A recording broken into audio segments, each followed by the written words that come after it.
morning and welcome to Lake Country Unitarian Universalist Church. My name is Lois Ramicus and my pronouns are she and her.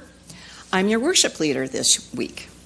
Welcome to this morning, this day, and this opportunity to be together in the community, which is a time of joy, comfort, and sometimes challenges.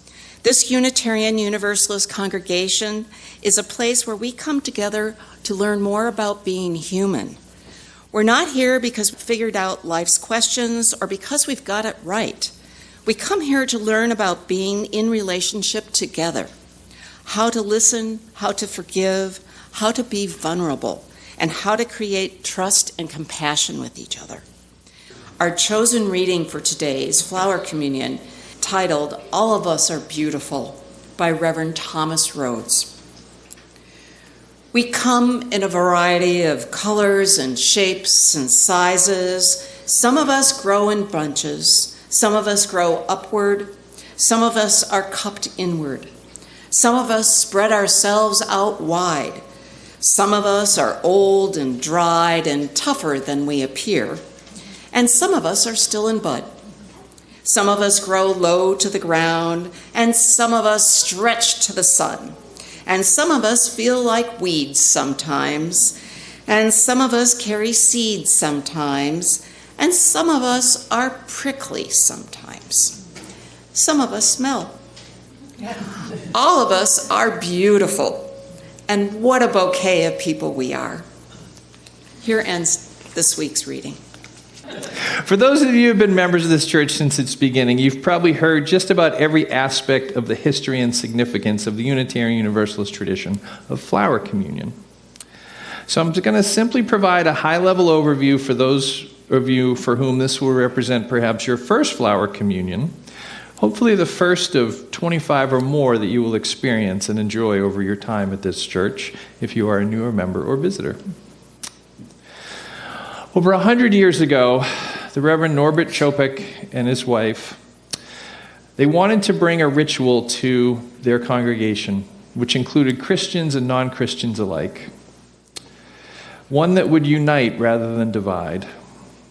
He and his wife had fled their home in Poland during World War I and had settled in the United States, where they were actually introduced to the concept of the flower communion I just learned this year by some preachers in this area, female preachers who were out on the Western Front. They couldn't get enough male preachers, so some of the first preachers out here were female, which was a very new thing back in the day, and they actually came up with this idea of flower communion, and this guy Norbert Chopek saw that and heard about it and thought it was a good idea and brought it back with him when he went back across the pond.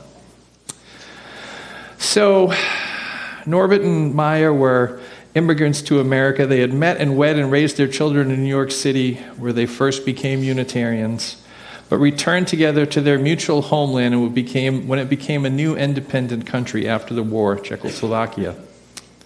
There they established a Unitarian church in Prague in the 1930s, which in 10 years grew to 3,000 members. It is possible, Mike. Hold my beer. We're going to do this.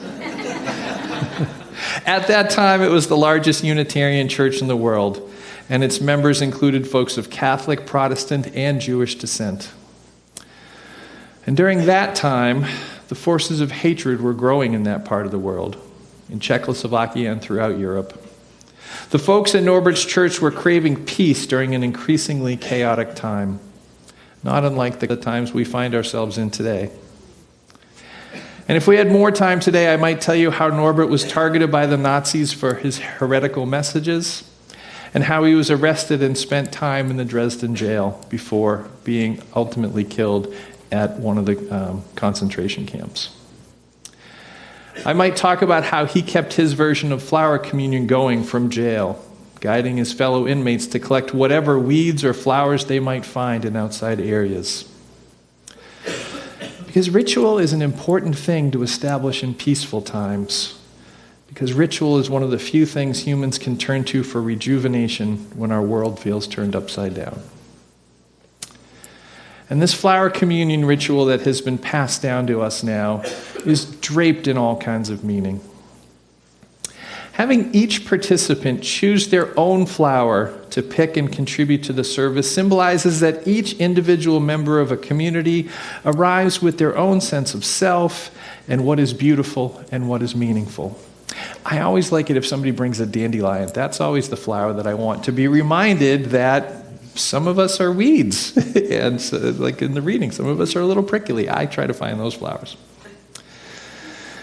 The invitation to place each of these flowers into shared vases symbolizes that new, even more expansive possibilities of beauty become available to us collectively when many different individual expressions of beauty are brought together in new ways.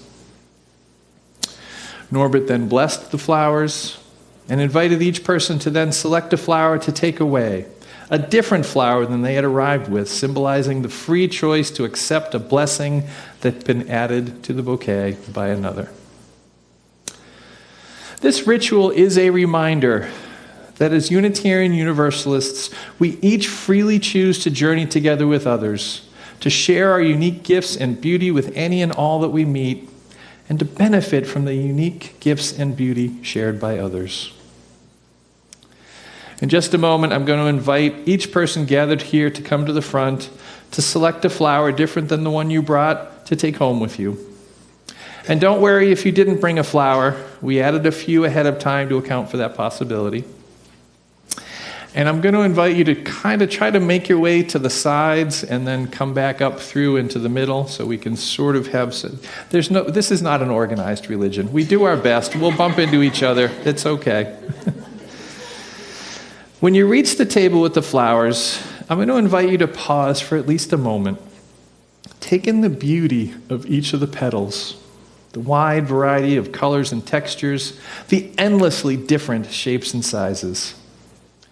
Go slowly enough to sense if there is any one particular flower whose energy and beauty are calling to you specifically. There's no rush here. Once you find the flower that seems to be calling out to you, extract it from the vase and take a moment to just drink it in. As you make your way back to the seat, maybe even give it a sniff. And once you are back in your seat with your flower, really take whatever time is left to focus on your flower. Look closely at the texture, the shape, the color, the pollen. Allow the beauty of the flower you choose to wash over and soothe your soul. Remind yourself of your own unique inner beauty. And allow yourself to get lost for at least a moment, reveling in the miraculous beauty found in each and every flower that blooms. All right, at this time, I'm going to ask you to try to make your way to the side in a somewhat orderly fashion, and we'll begin our flower communion. So ends this year's flower communion. May the memory of this ceremony and the beauty that you took a moment to reflect upon this morning be available in your memory to turn to on the days when clouds and rains maybe have your soul feeling a little gray. Blessed be, and may it be so. Reverend Capek wrote, "It is worthwhile to live and fight courageously for sacred ideals. Oh, blow ye evil winds into my body's fire. My soul you'll never unravel. Even though disappointed 1,000 times or fallen in the fight and everything would seem worthless, I have lived amidst eternity. Be grateful, my soul. My life was worth living." Today we send you out in peace. Remember that peace starts with you. Let the flower you give another be a symbol for all the remarkable work that this leader of the Czech Unitarian Church created. Let it be a symbol for how you will support your fellow LCUC community members as we continue to face the unpredictable weather of life while continuing to grow and bloom together. All right, thank you so much. That was just absolutely beautiful. Seriously, music really does, it elevates this whole thing. All right, thankfully my sermon was short today. I did not take 5,000, 2,500, 600 minutes to give a message. So that leaves plenty of time. We got about 20 minutes, I think. Go forth, grab some coffee. There's probably a snack or two, maybe one of the good cookie people would share a cookie with you. Get your energy up and come back, and we are going to engage in one of the most important things that we do in this community, which is our annual meeting where we get to have the members exercise their democratic rights and abilities as members of this church. Come on along.